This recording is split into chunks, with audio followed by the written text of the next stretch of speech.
আসসালামু আলাইকুম রহমতুল্লাহ। তো ভাই, ওয়ালাইকুম আসসালাম।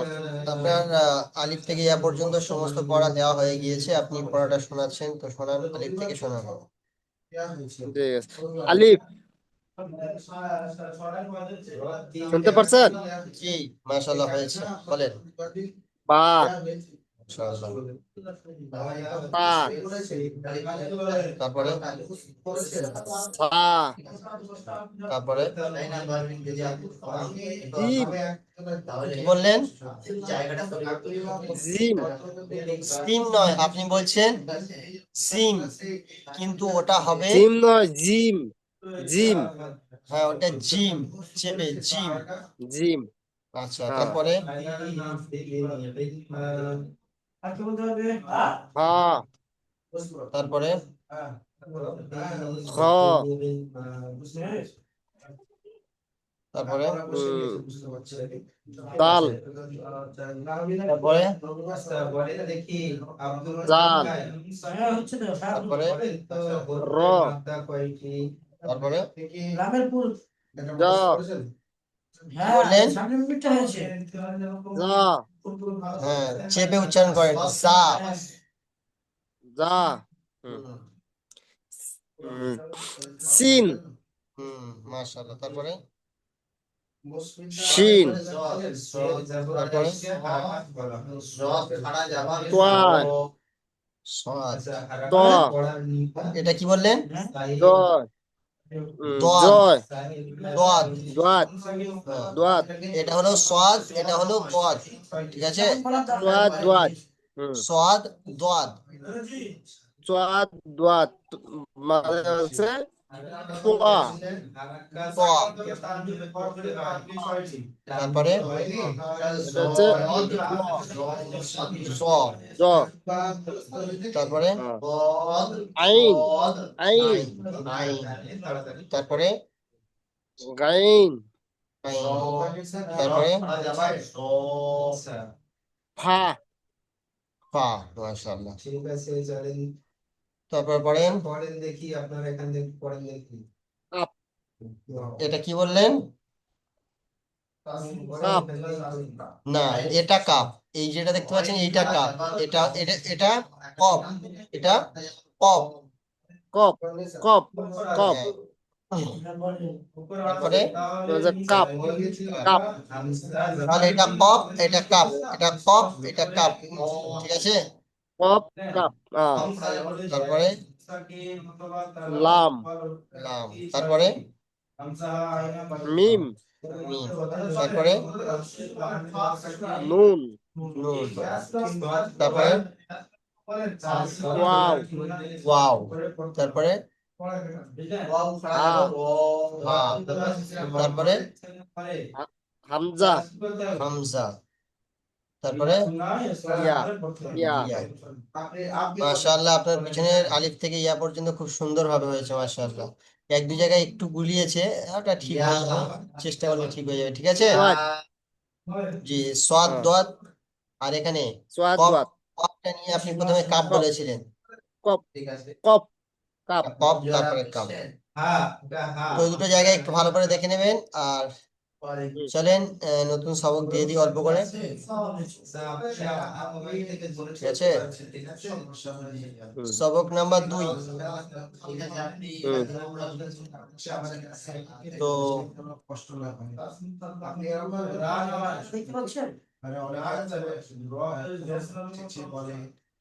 আচ্ছা, চলেন শুরু করেন।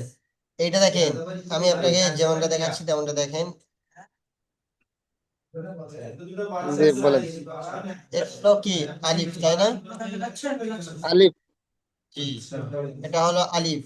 আর আলিফের এই যেটা দেখতে পাচ্ছেন, আলিফের পরে যে দুটো নোক্তা দেখতে পাচ্ছেন না, এই দুটো হ্যাঁ, দুটো অক্ষর দেখতে পাচ্ছেন আলিফের পরে, একটা এই আর হ্যাঁ, একটা এই দুটো কি? হ্যাঁ, আলিফ। এই দুটো আলিফ।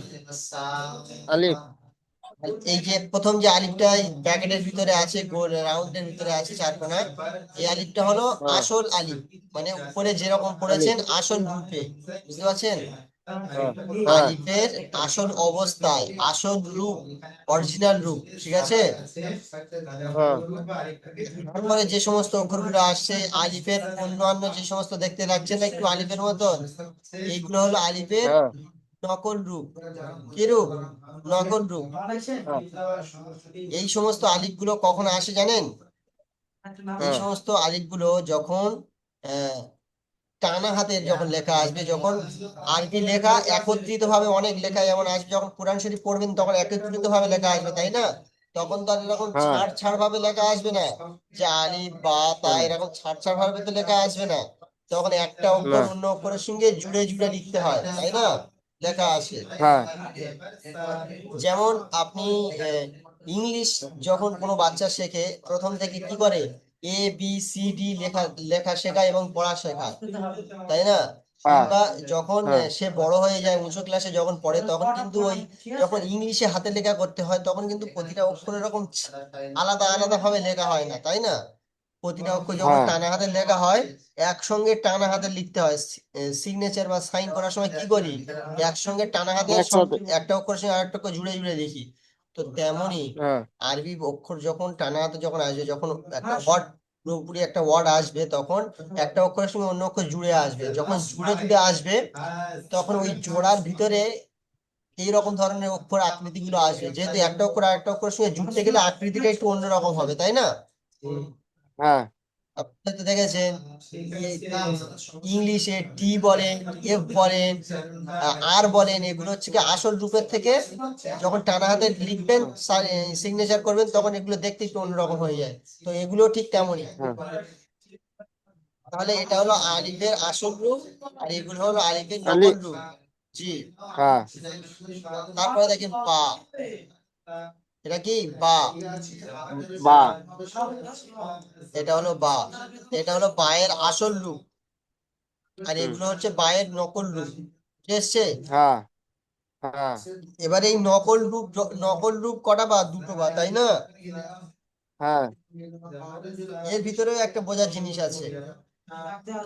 এই প্রথমে এই মাঝখানে যে বাটা দেখেন, মাঝখানে যে হ্যাঁ বাটা আছে ওই বার এই বাম দিকে কাটা দেখেন, বাম দিকে যেন কেউ কেটে দিয়েছে, তাই না? জি মানে কোনো হ্যাঁ অক্ষর জোড়া ছিল ডাইরেক্ট অক্ষরটাকে ছাড়িয়ে নিয়েছে, কিন্তু ওই হ্যাঁ অক্ষরের ডান দিকে দেখেন পুরো যেন অক্ষরটা পরিপূর্ণ হয়ে আছে, তাই না? এরকম জি পরিপূর্ণ উঠে গেছে। কিন্তু ডান দিয়ে বাম দিকে দেখতে গেলে যেন অক্ষরটাকে কে কেটে দিয়েছে ডাইরেক্ট। তাহলে হ্যাঁ এই অক্ষরটা দেখে আপনি কি বুঝতে পারছেন যে এই অক্ষরের বাম দিকে কাটা, মানে বাম দিকে কোনো অক্ষর ছিল, তাই না? জি তাহলে এখানে একটা বোঝার জিনিস আছে, যেহেতু এই বায়ের বাম দিকে কোনো অক্ষর ছিল তাহলে ডান দিকে কোনো অক্ষর ছিল না, তাই তো? হ্যাঁ এই অক্ষরটা টানা হাতের অক্ষরের ব্যবহার হয়, তাই তো? জি তাহলে এই বাটা ডান দিকে কোনো অক্ষর নেই, বাম দিক থেকে অক্ষর জি স্টার্ট হয়েছে, বাম দিকে অক্ষর ছিল, তাহলে কি বোঝা যাচ্ছে এই বাটা কোনো টানা হাতে লিখতে টান গেলে টানা হাতের লেখা শুরুতে ব্যবহার হচ্ছে। জি ভালো করে ভেবে দেখেন, বুঝতে পারছেন? জি আপনি যখন বাটা যখন এরকম প্রথমে লিখবেন, এই ধরুন আপনি বা দিয়েছেন, জি এই বা দিলেন, এখান থেকে এটা এটা এই পারে কিন্তু সম্পূর্ণ আছে কিন্তু এই দিক থেকে কাটা আছে, তাই না? এদিক থেকে আপনি অন্য জি অক্ষর জুড়তে পারবেন, এদিক থেকে আপনি সিন জুড়তে পারবেন, সিন। হ্যাঁ সিন জুড়লেন, তারপরে আপনি লাম জুড়লেন, হ্যাঁ কিন্তু এই দিকে কোনো অক্ষর জোড়া নেই, কেননা হ্যাঁ এই দিকটা তো পরিপূর্ণ হয়ে আছে, তাই না? হ্যাঁ তাহলে কি ভাবতে হবে, জি এই যে বাটা এটা হচ্ছে কি প্রথমে আসে, টানা হাতের লেখার শুরুতে যদি পা বা সিন আসে, পা শুরুতে যদি, সিন লাম ওটা তো আমি এমনি লিখেছি, বাসির নামটা আমি হ্যাঁ এমনি লিখেছি।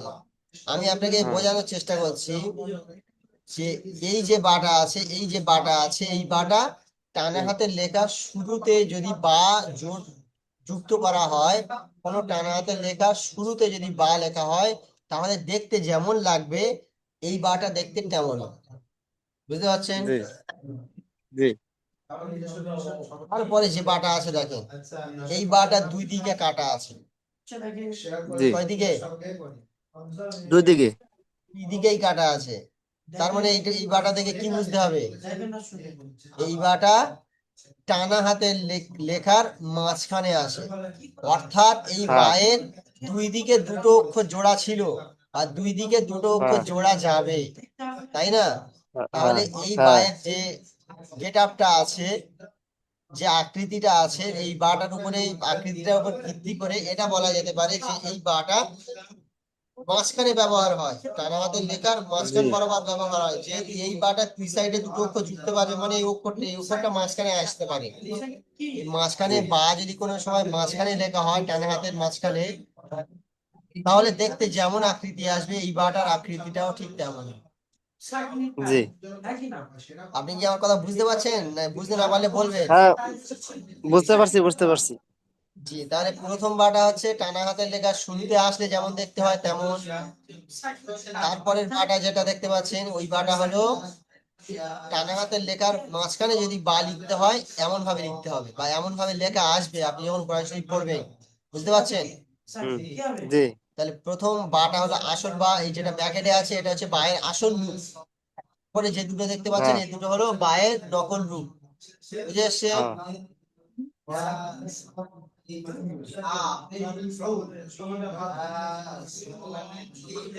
তারপরে দেখেন তা, তা, মানে তা, এই ব্র্যাকেটের ভিতরে যে তাটা আছে এটা হচ্ছে তায়ের আসল রূপ, তাই না? হ্যাঁ, তায়ের হ্যাঁ, আসল রূপ। তারপরে যে দুটো তা দেখতে পাচ্ছেন এই দুটো তা হলো তায়ের নকল রূপ। তায়ের নকল রূপ। নকল রূপ। হ্যাঁ, এই প্রথম এই যে মাঝখানে যে তাটা আছে, এই তাটা কখন আসে বলুন তো? এই তায়ের আকৃতিটা থেকে আপনি কি বুঝতে পারছেন কখন এই তাটা আসে? এটা ফার্স্টে টানা হাতে ফার্স্টে আসবো। কি করে বুঝলেন? এটা বুঝলাম, আপনি এখানে বুঝাইলেন, এটা অল্প কাটা আছে, টানা হাতে লিখা যাবো। কোন দিকে কাটা আছে? ওইটা তো বাই বাই সাইডে কাটা আছে। বাম সাইডে কাটা আছে, তার মানে ডান সাইডে কাটা নেই, ডান সাইডে সম্পূর্ণ আছে, তাই তো? হ্যাঁ, হ্যাঁ, ডান সাইডে সম্পূর্ণ আছে, বাম সাইডে কাটা আছে, মানে এই বাটার, এই তাটার ডান দিকে কোনো অক্ষর আসেনি বা আসে না। শুরুতে হ্যাঁ, টানা হাতে লিখতে গেলে শুরুতে এই তাটা আসে। তারপরে তাটা দেখেন, হ্যাঁ, এই তাটা কখন ওটা আসে? মাঝখানে, মাঝখানে, মাঝখানে লাগবো ওটা। মাঝখানে আসলে তো দুদিকে কাটা থাকে, দুদিকে কাটা আছে। এটা তো দুই দিকে কাটা নাই, তাহলে ডান দিকে কাটা। ডান দিকে কাটা আসে, কাটা আসে, তাহলে এই তাটা কখন আসে? আপনি এবার নিজের দিমাগে ভেবে দেখেন এই তাটা কখন আসে। তারা তাহলে লাস্টে, লাস্টে একদম লাস্টে, লেখার লাস্টে। মাশাআল্লাহ, এই তাটা তাহলে লাস্টে আসবে। এবারে সিস্টেমটা বুঝে এসছে তাহলে। হ্যাঁ, হ্যাঁ, এ, এর বাম সাইডে যখন কাটা থাকবে তখন সেই সেই অক্ষরটা, শুধু তা বলে নয়, যে কোনো অক্ষর, সেই অক্ষরের হুম, বাম সাইডে যখন এরকম কাটা চিহ্ন থাকবে তাহলে ভেবে নেবেন এই অক্ষরটা লেখার শুরুতে আসে। আর হ্যাঁ, যখন ওই অক্ষরের দুই দিকে কাটা থাকবে, যে কোনো অক্ষরের দুই দিকে কাটা থাকবে, তাহলে সেটা থেকে ভাববেন এই অক্ষরটা মাঝখানে আসে। মাঝখানে আসবে। আর যখন কোনো অক্ষরের ডান দিকে কাটা থাকবে, বাম সাইডে ঠিক থাকবে, হ্যাঁ, ডান দিকে কাটা থাকবে, তখন ভাববেন এই অক্ষরটা শেষে আসে। ঠিক আছে? শেষে প্রত্যেকটা আসবে। অক্ষরের হ্যাঁ, উপরে, প্রত্যেকটা অক্ষরের উপরে এই জিনিসটা ব্যবহার করবেন, এটা দেখবেন, লক্ষ্য করবেন। হ্যাঁ, তাহলে আমি হ্যাঁ, আপনাকে বলে দিলে, একবার বলে দিলে আপনার সিম্পলি একবারই এসে যাবে। ঠিক আছে? হ্যাঁ, তাহলে এইটা হলো তা এর আসল রূপ। আর তারপরে যে তা দুটো দেখতে পাচ্ছেন, সেই তা দুটোর হ্যাঁ, মধ্যে প্রথম তাটা হলো কোনো লেখার শুরুতে আসে, লাস্টের তাটা হলো লেখার শেষে আসে। বুঝলেন? হ্যাঁ, শেষে আসে। হ্যাঁ, তারপর দেখেন সা, এই বা তা সা, এর সিস্টেম হ্যাঁ, একই রকম, দেখতে একই রকম, এক- বা বেঁকাচোরা একই রকম, শুধু এর পার্থক্য ওই রকম বেঁকাচোরার ভিতরে। যেমন এই দেখেন পায়ের এই আকৃতিটা, এই যে মাঝখানে আসার আকৃতিটা দেখেন, কোনো আকৃতি বুঝতে পারছেন পায়ের কোনো কেটা ওর ভিতরে আছে? নেই, শুধু এরকম এরকম আছে, নাই, তাই না? শুধু এরকম এরকম জি, আছে। কিন্তু ওখানে ওখানে কোনটা থেকে বুঝতে পারছেন? ওখানে বুঝতে পারছেন আপনি নোক্তাটা দেখে, তাই না? হ্যাঁ, মাঝখানে যে বাটা আসে সেটা সেরকম কিছু বোঝার কিছু নেই, এরকম এসে, এরকম এসে এরকম গেছে, এখানে বোঝার কিছু নেই, হ্যাঁ, শুধুমাত্র একটা এরকম নোক, নোক্তা ছাড়া। শুধু নোক্তা হ্যাঁ, ছাড়া কিছু বোঝার নেই। তাহলে আপনি নেই। নোক্তাটা দেখে বুঝবেন যে এখানে কি, এটাকে কি হবে। একটা নোক্তা থাকলে বা এখানে যদি এরকম পাশাপাশি হ্যাঁ, দুটো নোক্তা থাকতো তাহলে কি ধরতেন? ইয়া। কি ধরতেন? ইয়া, ইয়া। ইয়া, উপরে এরকম উপরে যদি একটা নোক্তা থাকতো আপনি নুন ধরতেন, নুন। বুঝলেন? নুন। হ্যাঁ, হ্যাঁ। উপরে যদি এরকম দুটো নোক্তা থাকতো আপনি কি ধরতেন? তা। তা, আর যদি উপরে এরকম তিনটে নোক্তা থাকতো তাহলে সা। সা। বুঝে এসছে? শুধু নোক্তার উপরে ডিপেন্ড জি, করে আপনাকে ধরতে হবে। হ্যাঁ, জি।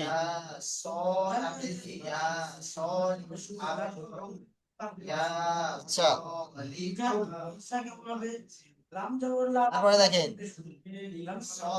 এটা হলো কি? সা। সা, হ্যাঁ, তা, এটা হলো সা। হ্যাঁ, সায়ের আসল রূপ। এই ব্যাকেটে যে সাটা আছে সেই সাটা, এটা হচ্ছে সায়ের হুম, আসল রূপ। হুম, আর এই দুটো রূপ দেখতে পাচ্ছেন সায়ের নকল রূপ, ডুপ্লিকেট রূপ। নকল। বা বা হ্যাঁ, তা সা সব একই রকম সেটআপ, একই রকম দেখতে, একই রকম গেটআপ, একই রকম আকৃতি, একই রকম। এই তিনটে একই রকম ভেবে হ্যাঁ, নেবেন, ঠিক আছে? তারপরে দেখেন জি, জিম, হা আর খ, এই তিনটেও একই রকম দেখতে, শুধু নোক্তার মধ্যে পার্থক্য।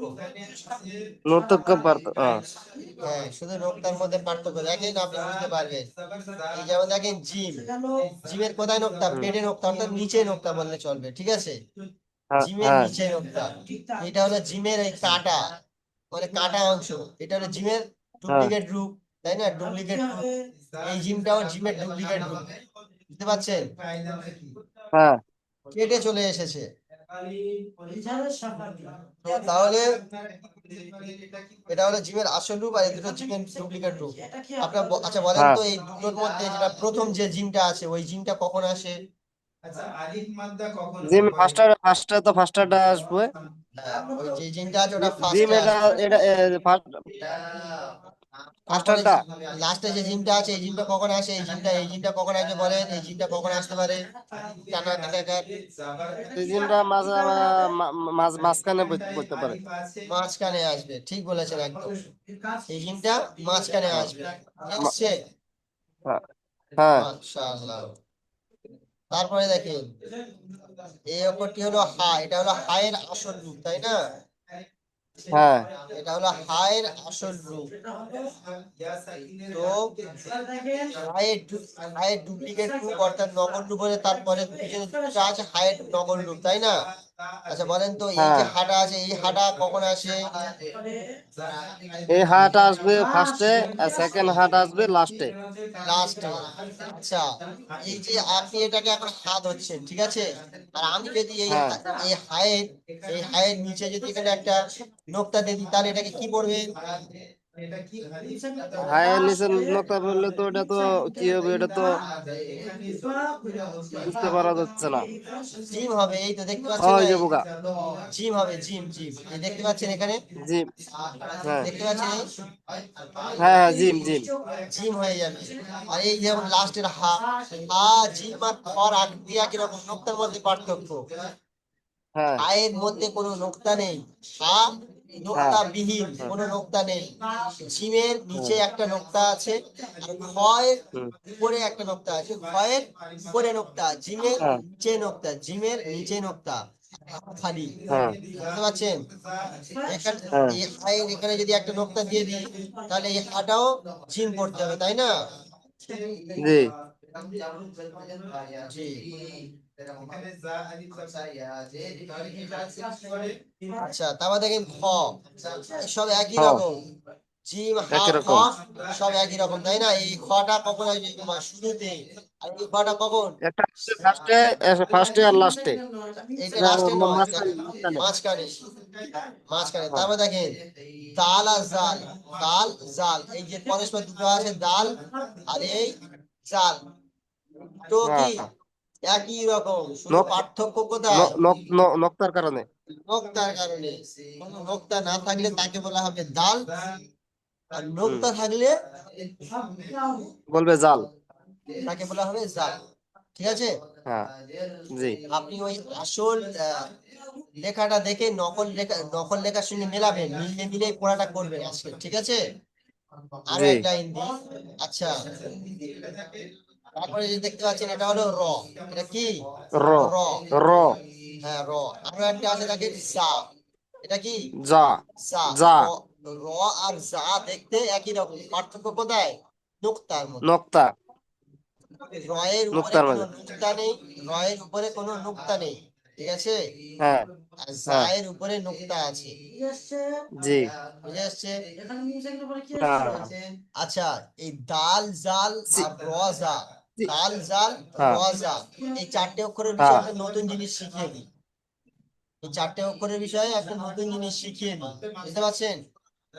হ্যাঁ, দাল, জাল, র, যা, হ্যাঁ, জি, এরকম এদের এই অক্ষরের বিষয়ে যে জিনিসটা বলতে যাচ্ছি, শুধু এই চারটে অক্ষরের উপরে সীমাবদ্ধ নয়, আরো কিছু অক্ষর আছে না, যেগুলো এদের মতন এরকম হবে, বুঝতে পারছেন? এখন চারটে হ্যাঁ, সামনে এসছে হ্যাঁ, বলে এই চারটের বিষয়ে বলে দিচ্ছি, বুঝলেন? হ্যাঁ, হ্যাঁ, এই যে চারটে অক্ষর দেখতে পাচ্ছেন, এই চারটে অক্ষরে যে ডুপ্লিকেট গুলো দিয়েছে দেখেন, হ্যাঁ, সবকটা দেখে কি মনে হচ্ছে এটা কখন আসতে পারে? এটা তো আসতে পারে, ফার্স্টে আসতে পারে, ফার্স্টে কি করে হবে? এটা হ্যাঁ, সব এই দাল জাল বলেন, র আর জা বলেন, এই র আর জাটার দিকে হ্যাঁ, দেখে, তাই এবার দেখেন এটা কখন আসতে পারে বলেন, র আর জাটার দিকে লক্ষ্য এটা তো করেন। র আর যা, র আর জাড়া, জাড়া মাঝখানে আসবে, মাঝখানে, মাঝখানে নয়, দাল জাল র জা এগুলো লক্ষ্য করলে বুঝতে পারবেন সকলের ডান দিকে কাটা আছে, কারোর পরে কাটা নেই, সকলের ডান ডান দিকে দিকে কাটা কাটা আছে। আছে, মানে এগুলো কখন আসবে? শেষে আসবে। শেষে, শেষে আসবে। হ্যাঁ, তাহলে এখানে এদের যে ডুপ্লিকেট অক্ষরগুলো দিল, ঠিক আছে, এই হ্যাঁ, ডুপ্লিকেট অক্ষরগুলো হ্যাঁ, দিয়ে এটা বোঝাতে চাইছে যে এই অক্ষরগুলো শুধুমাত্র ডান হাতের লেখার শেষে আসে।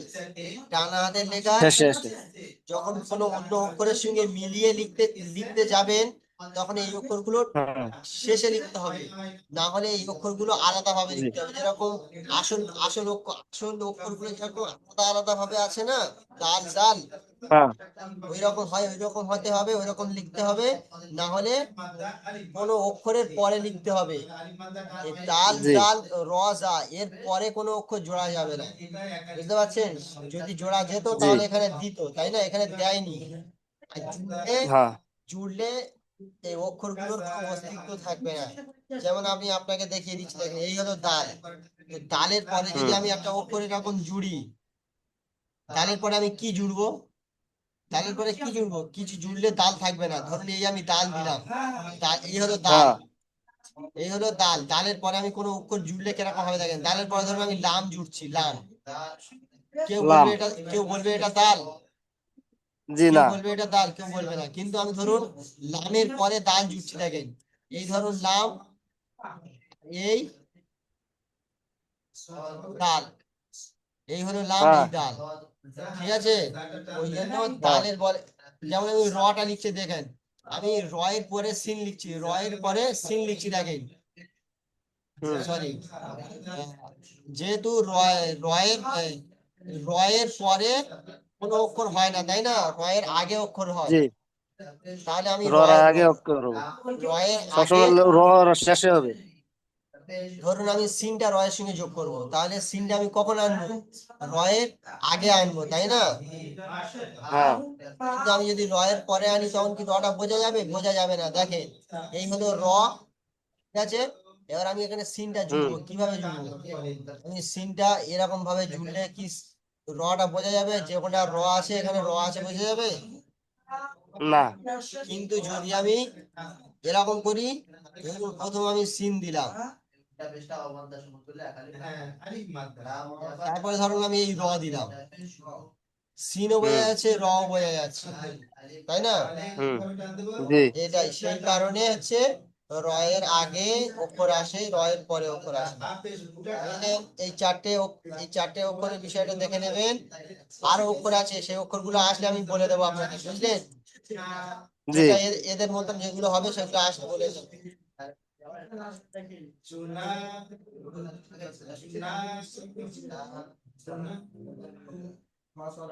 আচ্ছা, তাহলে দাল জালটা দেখলেন।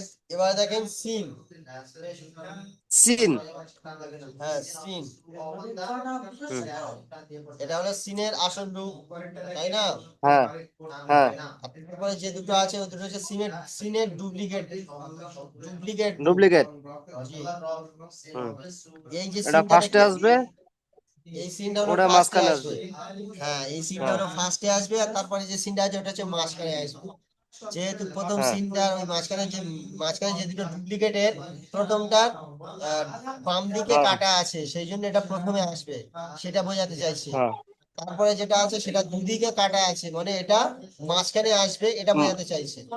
বুঝে এসছে? জি আজকের প্রথম দিন 4 লাইন পড়া থাক, ঠিক আছে? মানে এই সবকটার প্রথম দিন, এই সবকটা একটু বোঝার জিনিস আছে, বুঝতে পারছেন? এখন হয়তো জি। বুঝছেন, কিন্তু এখন বুঝতে পারছেন, একটু পরে হয়তো ভুলে যাবে। এই জন্য এই 4 লাইন যে পড়াটা দিলাম, এটা আপনি ভালো করে নেন, ইনশাআল্লাহ। কালকে, আগামীতে কালকের এর থেকে বেশি পড়া দেবো, অর্থাৎ এই 2 নম্বর সবকটা শেষ করে দেবো ইনশাআল্লাহ, ঠিক আছে? ঠিক আছে। জি ভাই, তাহলে এটা হলো আলিফ, আলিফের ডুপ্লিকেট রূপ। এটা হলো বা, বায়ের ডুপ্লিকেট রূপ দুটো। এটা তা, তায়ের দুটো ডুপ্লিকেট রূপ, নকল রূপ। আচ্ছা, এটা হলো সা, সায়ের দুটো নকল রূপ। এটা হলো জিম, জিমের দুটো নকল রূপ। এটা হা, হায়ের দুটো নকল রূপ। এটা খ, খয়ের দুটো নকল রূপ। এটা দাল, দালের নকল রূপ। এটা জাল, জালের নকল রূপ। এটা র, এটা রয়ের নকল রূপ। এটা জা, এটা জায়ের নকল রূপ। এটা হলো সিন, এটা হলো সিনের দুটো নকল রূপ। ঠিক আছে ভাই? হ্যাঁ, ঠিক আছে। আশাফুল ভাই, তাহলে হ্যাঁ, ইনশাআল্লাহ ভিডিওটা দেখে আপনি আরো একবার ভালোভাবে পড়াটা করে নেবেন, ঠিক আছে ভাই? ঠিক আছে, বাদে আপনার এডমিশনটা পাইছিলেন না? আচ্ছা, আমি এটা দেখবো, ওটা আমি জিজ্ঞাসা করে দেখবো। হ্যাঁ হ্যাঁ, আমি জিজ্ঞাসা করে দেখবো ওটা। আমি এখনো জিজ্ঞাসা করিনি, বুঝতে পারছেন? ঠিক আছে।